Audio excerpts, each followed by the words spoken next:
Hello and welcome to Physical Therapy, a movie podcast inspired by the world of physical media and beyond. My name is Kurt. My name is Lancelot. On today's episode, we are talking John Boorman's 1981 fantasy epic, A Knight's Tale of Excalibur. But first, Kimberly's here. Hi, Kim. Hey, Kim. Hi, boys. My little knights of the round table. Couple of nights.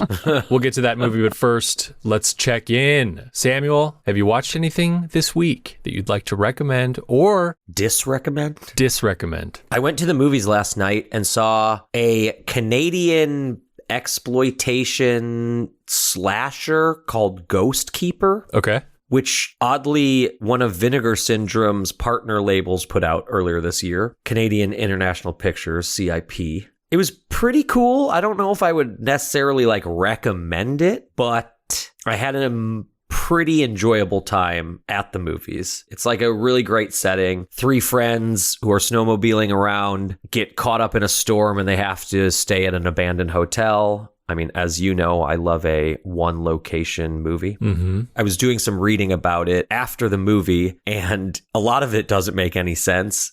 And apparently the director kept losing funding, so they kept rewriting the script on the go.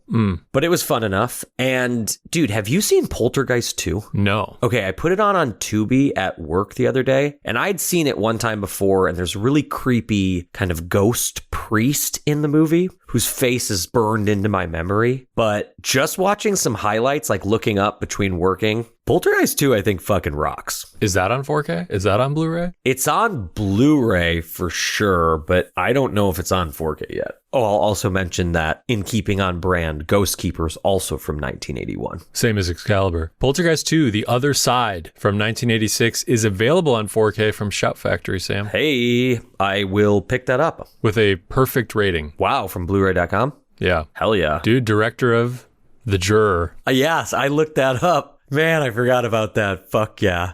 Dude, when are we doing The Juror on this show? Whenever Kino does the 4K. As I'm waving to you from across Recommendation Road, do you have anything you'd like to let the listeners know about? I would like to disrecommend, unfortunately. Oh, no. A movie called The Bride, !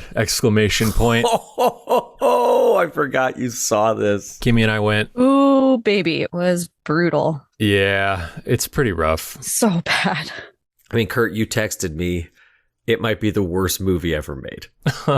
That is not fair, but it is bad. It's one of them. It was painful, literally painful. Just nothing redeeming about it? No. Christian Bale's really good in it.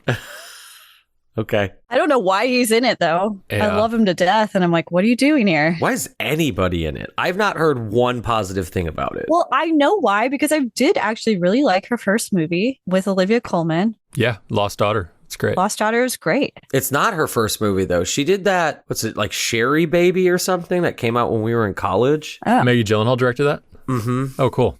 Which I remember seeing and being like, yeah, that was good. She's in that, right? Mm-hmm. She's the main character. I just thought that this was packed full of forced feminism.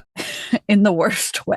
Yeah. The Fever Ray song couldn't even save it, huh? Those songs are performed in the movie, and I don't know enough about Fever Ray, what they look like to know whether they're the one performing it on camera, but... Is she bald and has insane makeup on? I think so. Yeah. Yeah, that's her. What else did we watch? We watched Marathon Man, which is really good. Have you seen that, Sam? I saw it once. I streamed it probably 10 years ago, and I didn't love it, but I don't know if I was in the right mindset. Yeah, we both really enjoyed it. I'd seen it a long time ago. Questionable whether it all fits together, the plot of that movie, but you're not really concerned with that while you watch it. It's very entertaining and everything flows. It's just sort of after the fact you start asking questions, and it's kind of like, wait, why didn't they just do this? Or how does that connect? And who was that? But it's written by William Goldman and based on his novel. Oh, interesting. Okay. And I read the Ebert review of the movie, which says as much in terms of the plot holes. But according to his review, the book connects all these dots. So I'm pretty interested in reading it, actually. Dude, did you know Ebert gave To Live and Die in LA 4 stars? Hell yeah, dude. To Live and Die in LA fucking rocks. Another one I want to recommend is a 4K we watched of a movie that came out from Lionsgate Limited recently. Ooh. It is, I believe, from 2001. It's directed by and stars Bill Paxton. A movie called Frailty, Sam. Who is the cop that Matthew McConaughey is like telling the story to in that movie? Powers Booth. Hell yeah. Frailty is about a man with 2 sons, young sons. The man is played by Bill Paxton, and he receives a vision from God that the end of the world Judgment Day battle is coming, and he is tasked with killing demons and gets a list of these demons that he has to kill with an axe. But these demons are just people as far as everybody else is concerned, especially his children. And so this like nice Bill Paxton guy has to basically kidnap and kill these people while his kids are involved and sort of deciding kind of what to do about their father being either crazy or a prophet. It's scary. It's very suspenseful, and it's great. It's a great script. Those were demons. Why can't you see that? Exactly. Phil Paxton fucking rocks. Gone too soon, man. Really? Is this the only movie he ever directed? He directed 2 movies. Frailty was the first, and then the second was a Shia LaBeouf golf movie called The Greatest Game Ever Played. Oh my God. I think I had to watch that in high school. What do you think's better, The Greatest Game Ever Played or The Legend of Bagger Vance? I kind of thought they were the same movie, to be honest. Some announcements, Sam? Sure. Let's talk about One Battle After Another. So it had long been rumored and has basically been confirmed that there is going to be a Steelbook special edition of One Battle After Another coming out on June 2nd from Warner Brothers that has like a whole disc of special features. Is that right? Yeah, and the frustrating thing about it is the release that already exists from the studios is bare bones. It's just the movie. And I think we were both at a point able to pre-order this Steelbook, but there was no details on it, and it listed 2 discs, but that second disc, a lot of people just speculated was going to be the Blu-ray. But it's 3 discs. It's 3 discs, technically. And now that pre-order is like wicked sold out. You can't find it anywhere. And it's also just like, why is this the way that this movie is being rolled out? I've said it before, but all I really care about is whether they present this in the original aspect ratio. So like the VistaVision, I think it's like 1:5 or something like that. So basically the 4K that's out right now is 1:8.5, so they crop a lot off the top and the bottom from what would have been played in IMAX or in VistaVision if you saw it that way. Mm-hmm. I have watched this 4K already. It's excellent. Okay. It is, like we said, bare bones, but it looks amazing. So unless they do that, I'll probably just stick with this and steal your bonus disc when you buy it. I mean, if I can find it, I have been having a really hard time, and I'm also not willing to pay any crazy prices on eBay for it. So yeah, for sure. We'll see. We got some Criterions since last we spoke. One of them was a wish of mine from my fantasy Columbia Classics box set. That is, of course, Bob Rafelson's 5 Easy Pieces. Yep. Starring Jack Nicholson. That's coming out from Criterion on 4K. These wishes really seem to be working in our favor right now. Someone is listening, Sam. Someone is listening. Charade, starring Cary Grant and Audrey Hepburn, is coming out on 4K. I love this movie. You ever seen Charade, Sam? I have not. Stanley Donen directed this, and it's kind of just like a fun romance caper comedy. Highly recommend it. So entertaining. Just so entertaining. And then there's 2 John Waters movies. I haven't seen either of these. One is called Desperate Living, and the other is his Hairspray.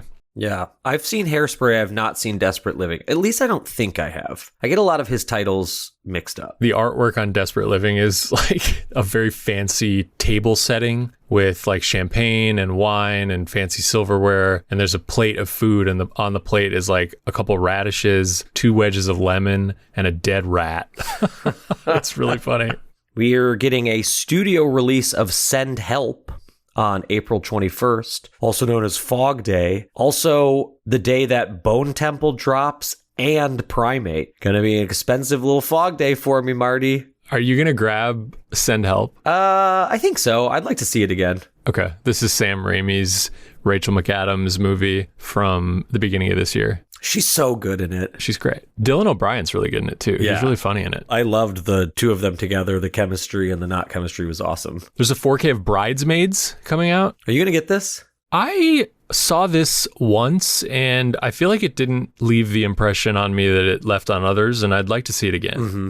I very much remember thinking it was hilarious. 50 First Dates and Click, two Adam Sandler films, are coming out on 4K. I couldn't give any less of a fuck about either of these movies. I'm not a big fan. I love 50 First Dates. Kim, don't you love 50 First Dates? No, not really. We had that on Blu-ray. That was like one of your only Blu-rays.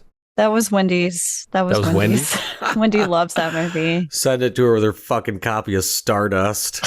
Sam, we got a lot of backlash on this Stardust hate. Yeah, geez. Hey, man, people in the Pacific Northwest are praising my bravery and my... I've never even fucking seen Stardust. Second Sight is doing the original Swedish version of Insomnia. Yeah, I've never seen this. I've only seen the Nolan one. I haven't seen this either. This was a Criterion DVD, I think, and I'm going to buy this, Sam. I'm pretty excited about this. Yeah. Where's Nolan's Insomnia, though, on 4K? Is that one of the only ones that doesn't exist on it yet? One of his only, yeah. Yeah. I think just that and Following. And Memento. There's still no 4K Memento. But that's coming out. Is it officially coming out? I thought... I'm not sure it was ever dated or... Oh, okay. I guess Umbrella's like been working on it forever, but Umbrella's kind of whack, man. Yeah, you got Umbrella beef. I guess I do too. I just like... Why? Yeah. What's going on? I think that they cut corners on a lot of releases and their pricing's absurd. Is it absurd in Australia, or is it just because it's an import that it's so crazy over here? I don't know, honestly. That's a good point. If we have any fans in Australia, can you please let us know? Because I am curious about this. Do we have any fans in Australia? Do we have any fans? This is a big one. I don't really care about it, but this is a big one. Arrow has announced that both in the UK and the US, coming both to Blu-ray and 4K, they are releasing the entire Stranger Things collection. I won't buy it, nor do I give a shit, but people do love this show.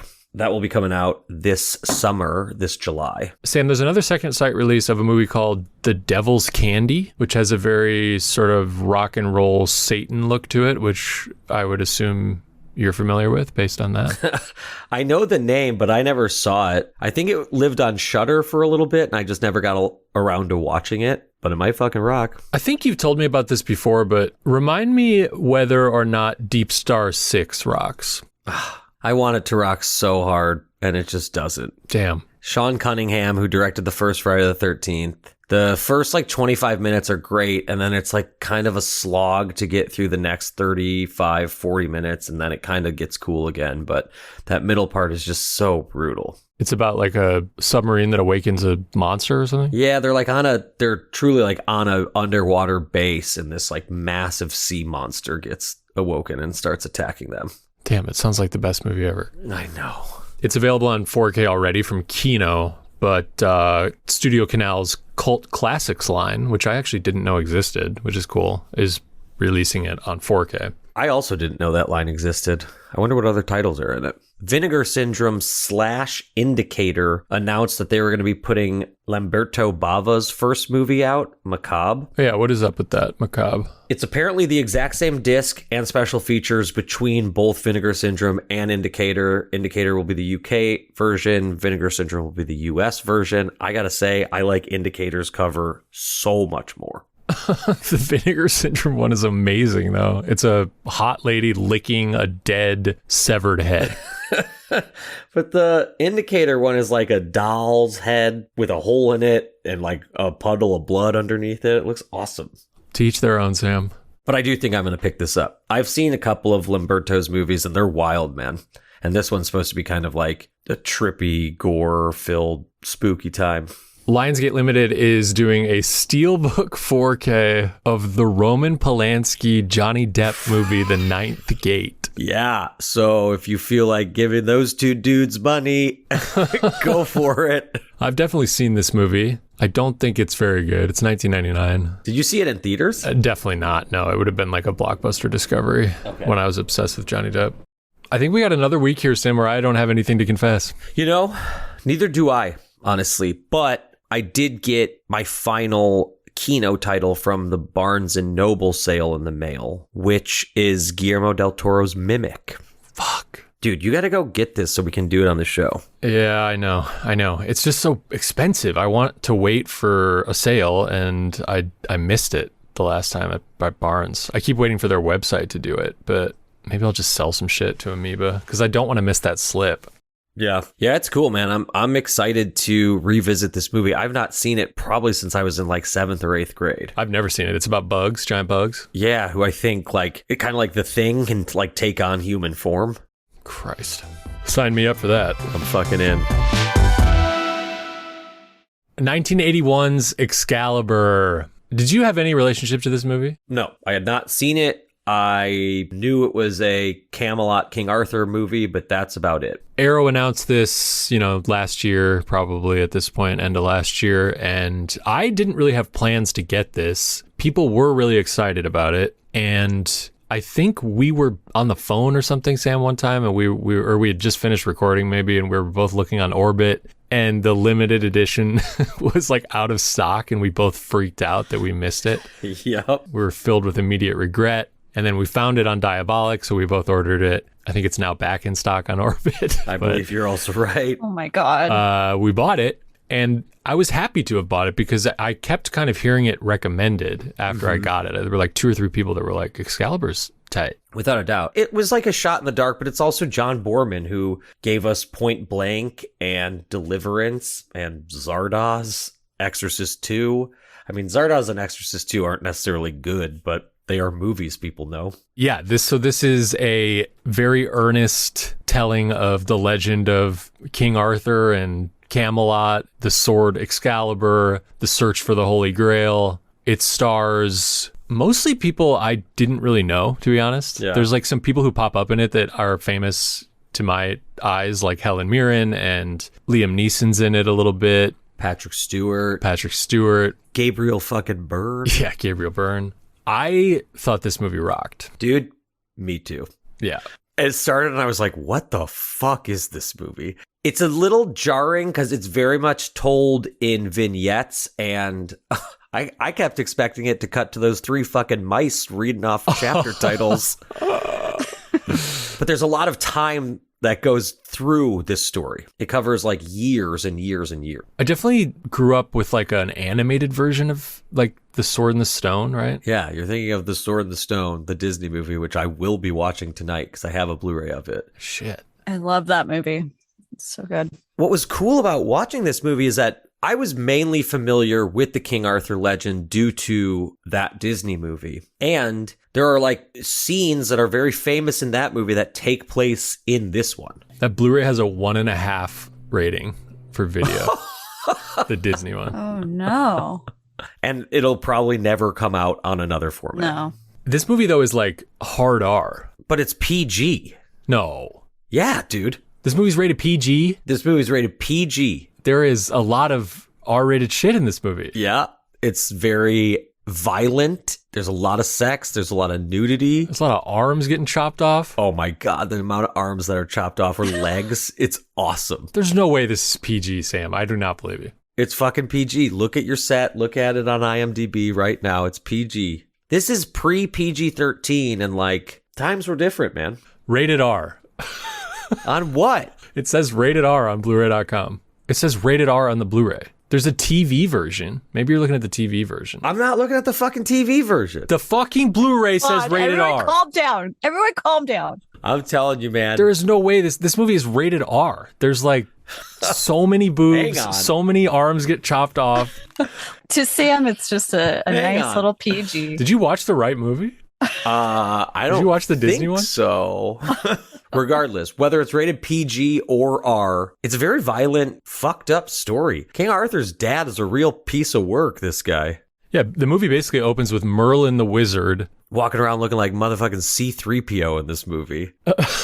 I would have said Obi-Wan Kenobi, but he's got like a metallic thing on the top of his head the whole time. This movie basically opens with Merlin the Wizard transforming Gabriel Byrne to look like a different person, a king, so that Gabriel Byrne can sleep with that king's wife and she won't know it's happening, basically. So he essentially like magic rapes her and she gives birth to King Arthur. But then Merlin takes the baby and like raises it as his own in a different kingdom, but he raises him as a peasant. So when we first meet adult Arthur, he's a squire. He's a little punk.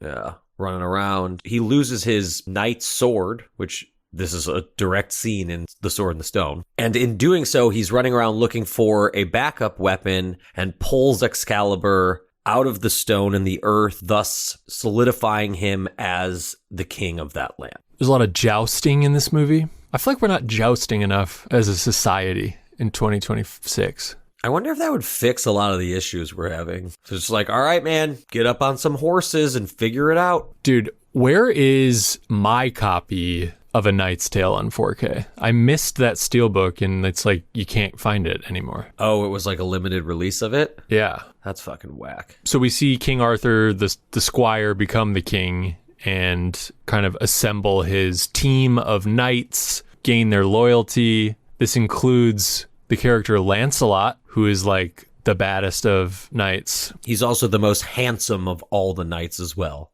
which plays a part of his undoing later in the movie. Yeah, Merlin sort of...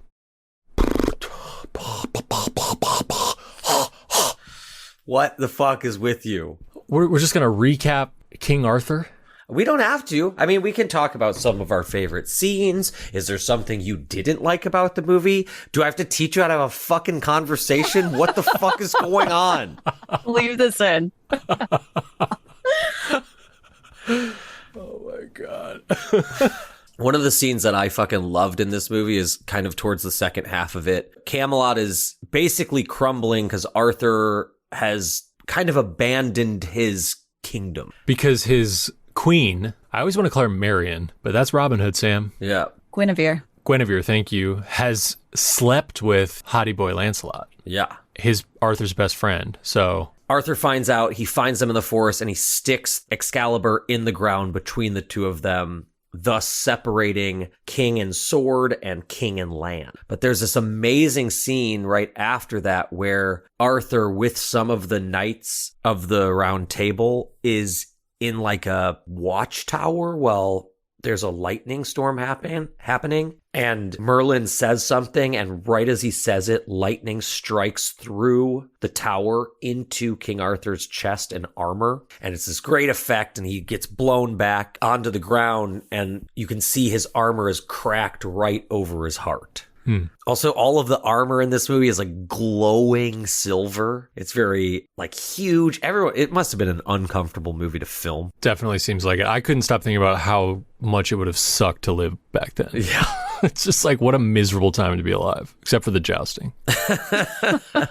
And it's just like wild to watch these battle scenes because it's just dudes like basically jumping on one another. The battling it kind of doesn't work all that well, in my opinion. It's sort of the worst part of the movie. I feel like when the battles are happening, it's like too wide, the way that they frame it. It doesn't feel very visceral. It just feels like kind of clunky and like frustrating, which is maybe how it was, but... Oh, I'm sure. Well, that's the point, right? It's like you got some guy with a giant hammer pretty much, and he's just like hitting dudes in the chest enough times till they're like, oh, my armor caved in and I guess I'm gonna die now. Like you broke my ribs and it's stabbing me in the lung, so I guess I'm dead. But it just doesn't have, like, by today's standards, you know, being used to things like Gladiator, and I kept thinking about how good the battle in The Last Duel is, because it's sort of a similar, like, they joust and they're in like big fucking armor, right? As you just said, the battle scenes are clunky, but it didn't take away from my enjoyment of the movie as a whole. No, I love this movie. I really appreciated how earnest the storytelling is, and like the magic of it is really cool. Mm-hmm. When he is fighting Lancelot to get Lancelot to be one of the knights, and he like calls on the power of Excalibur to win this fight. He wins the fight, but in doing so, Excalibur shatters. Yeah, because he used his pride. Yeah. And then the sword is given back to the Lady of the Lake, and it's like revived. That scene's fucking awesome. Yeah. I could watch swords coming out of lakes basically anytime. There's like really cool like green lighting whenever Excalibur's around. Like everything has kind of like an edge light to it of green that gives like a real mystical quality to this movie that I think I like that it sort of separates itself from your standard kind of, it's not a sword and sandal movie, but like whatever you'd call a knight's sandal, sword and I think it's like fantasy epic, right? sword and boot. Yeah, fantasy epic. The sets in this movie are awesome. Amazing. That like hellish world that Merlin brings Morgana. Helen Mirren. Morgana to. Yeah, played by And- Helen Mirren. Oh God, fucking smoke show in this movie. Are you kidding? It's crazy. She's way hotter than Guinevere. Oh yeah. Oh yeah. That world is super cool and scary and very tangible. It reminded me of Barbarella. Without a doubt. Just that kind of, you said this is 81, but it feels very 60s inspired. It has kind of a legend feel too, like Good call, the yeah. over exposed brights in it. I think it's the same DP, isn't it? Oh, as Legend? Yeah, Do you have that Arrow video Legend? I do. Hell yeah. I wish it was a 4K. Dude, do you know who plays Merlin in this movie? No, tell me. I couldn't place him and I didn't look it up. He is the old man Cagliostro in Spawn. Like my the God. old hell Spawn. Oh my god. Who was like training Spawn how to be a Spawn. Yeah. He's the narrator, isn't he? Yeah. Oh In yeah. Spawn. Did you watch Spawn yet? No, does it suck so hard? Dude, Spawn is so bad. It's so bad. Did you know this movie began as an adaptation of Lord of the Rings? Wow, I did not. Seriously? Yeah, and something fell apart and basically it became this. So like Borman was going to make Lord of the Rings back then. And I think a lot of the sets and design and stuff were basically being produced for that. So like some of the costumes and things like that would have been basically designed with Lord of the Rings in mind, not Excalibur. That's cool. I didn't get to watch it yet, but there is I think like a 45-ish minute making of documentary on this Blu-ray that is directed by Neil Jordan, who was on set, I think, for this movie, the director of Interview with the Vampire. He did the Crying Game too, right? Yeah. Yeah. That's cool. That's awesome. I mean, this set is loaded. It's got, what, 2 cuts of the movie or 3? I think 2. One is like a TV cut that's shorter. Yeah, about 20 minutes are cut out. Because the real thing is pretty long. It's like 2 hours, 20 minutes. Man, towards the end of the movie, when Percival is searching for the Grail at Arthur's request, and he keeps finding his other knights dead in their armor. Yeah. Basically, Arthur has like sent his knights out to find the Holy Grail, and they've all been searching for like 10 years. Yeah. And so they've just dropped dead basically one by one. It's cool because he keeps finding them in different terrains. So there's like one scene where he thinks one of them is still alive, but he's just frozen, dead and frozen in his armor, kneeling. Skeleton. Yeah. Then there's another one where it's like a guy's eyes getting pecked out by a fucking crow hanging from a tree. Yeah, it's like a group of knights hanging from a tree, and Percival is found basically by a child wearing all gold armor with like an adult sort of like almost like a Roman looking ringlet haired head on, but it's like a helmet, a gold helmet. And this kid leads him back to where Morgana, Arthur's sister, a witch, essentially. She's learned magic by herself and also from Merlin, and is essentially trying to dethrone King Arthur with their child. She also employs like magic deception on him so her brother will sleep with her. And as Sam said, like we've jumped through time a lot in this movie. So by the end of this movie, Arthur's like grown kid is just like a little shithead, you know, like just like a nasty little villain kid who wants to take the throne from his dad. It's a great third act with the searching for the Grail. And Oh, it's awesome, dude. yeah. It's just such a strange movie. I did not expect the time frame to be as wide as it was, and I didn't know what to expect in general from this movie. But it started, and I was like, okay, this is pretty cool. Oh, this is Arthur's dad. Yeah, we're getting there. And then we get into the more adult Arthur life, and I'm like, I think I like this. I can't tell if it's really dragging at all. And then that third act starts, and I was like, oh, this movie's fucking awesome. Incredible poster for this movie. It's really great. Really captures kind of the look we've been talking about, the color palette and things. And obviously like that's the cover of this limited edition. Comes with the poster, in fact. And some lobby cards are in the actual Blu-ray case. We've said it before, but I'll say it again, man. Arrow's big boxes just can't, for my money, they can't be beat. Bob Peak is the guy who did the poster. He did Apocalypse Now. Oh, he cool. did The Spy Who Loved Me, other Bond movies, it sounds like. Did he do Superman? one of the Nightmare on Elm Streets? I don't think so. It looks like he was sort of winding down in the 80s. Got it. They use that kind of classical song, O Fortuna, a lot in this movie. Yes. Dude, when I was a kid, I was obsessed with this song. Okay. I was like, when I was first starting to like make little shorts and stuff, like every single one of them was O Fortuna. Wait, can you sing like a little bit of it so people know? Yeah, like that.